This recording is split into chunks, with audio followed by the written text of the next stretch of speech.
There were many cars parked outside the restaurant, and loud music was coming from the building, which meant that the celebration was in full swing. At that moment, an elderly man in a worn suit approached the door. The guards at first mistook him for a homeless man. "Is Alice Peterson's wedding ceremony taking place here?" he asked. "Yes, it is. But if you're not on the guest list, we cannot let you in," one of the men replied. "Please make an exception for me. I really need to get there," the old man said. "We value our work too much to let the homeless into the restaurant," the guard replied with a laugh. "Tell me your name. I'll check if you're on the list." "Arnold Sandler," said the old man. Naturally, he was not among the invited guests. Mr. Sandler stepped aside and began to think what he should do. Tears welled up in his eyes. He was very upset that he could not see his daughter. He asked the guards to call Alice outside, but they refused. Luckily, after an hour, the security guards had to go inside to help the staff, so Arnold decided to take the advantage of this chance. He opened the door and took a couple of steps, but then a woman with a boutonniere pinned to an expensive dress stopped him. "Mister, what are you doing here? You will scare away all the guests. Where did you get this suit from?" she said. The old man was hurt to hear these words. He sighed, pulled himself together and answered, "Excuse me, I'm the father of the bride, and I really need to see her." "How dare you say that about my daughter-in-law? Couldn't you come up with some other lie to eat here for free?" The woman was indignant. Hearing the screams, her husband joined her and they began to humiliate Mr. Sandler together. This attracted the attention of a group of young people who approached to find out what had happened. Taking advantage of the fact that no one was looking at him, Arnold hurried to the main hall and got lost in the crowd. He was walking around the restaurant but could not find his daughter. Then he decided to shoot the gulf. He went up to the stage, took the microphone, and began to sing.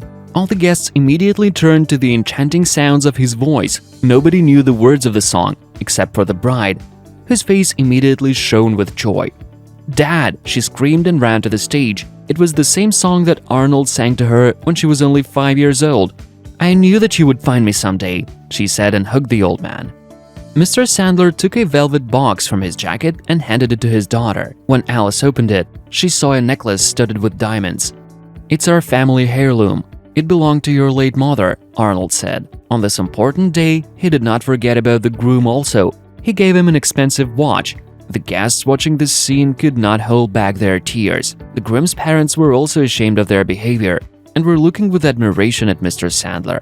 "Daughter, forgive me that I have been looking for you for so long," said the old man. Only a few guests knew why father and daughter had lost each other. Little Alice was born when Mr. and Mrs. Sandler were already in their 40s. Unfortunately, her mother died of postnatal complications, and Arnold was left alone with his newborn child. To raise his daughter, he had to work in low-paid positions, so the money was sorely lacking. Then he decided to get a job as a worker in Alaska and leave Alice for a while in an orphanage. It was a difficult decision, but the man saw no other way to solve this situation. Unfortunately, instead of the 1 year that Arnold had planned to spend in Alaska, he had to stay there for 5 years. When he returned to his hometown, he was told that due to some health problems, Alice was transferred to an orphanage in another state. He immediately went there, but his daughter was not there either. Besides, the orphanage staff accused him of leaving his daughter and refused to help him. This situation plunged the man into a deep depression, and he began to drink. So 20 years had passed, and then one day on the internet, he came across an announcement about Alice's wedding. There could be no mistake. His daughter was looking at him from the photo. Hearing her father's confession, Alice hugged him. Deep down in her heart, she had forgiven him a long time ago. Having reunited with her father, she knew that she would never lose him again.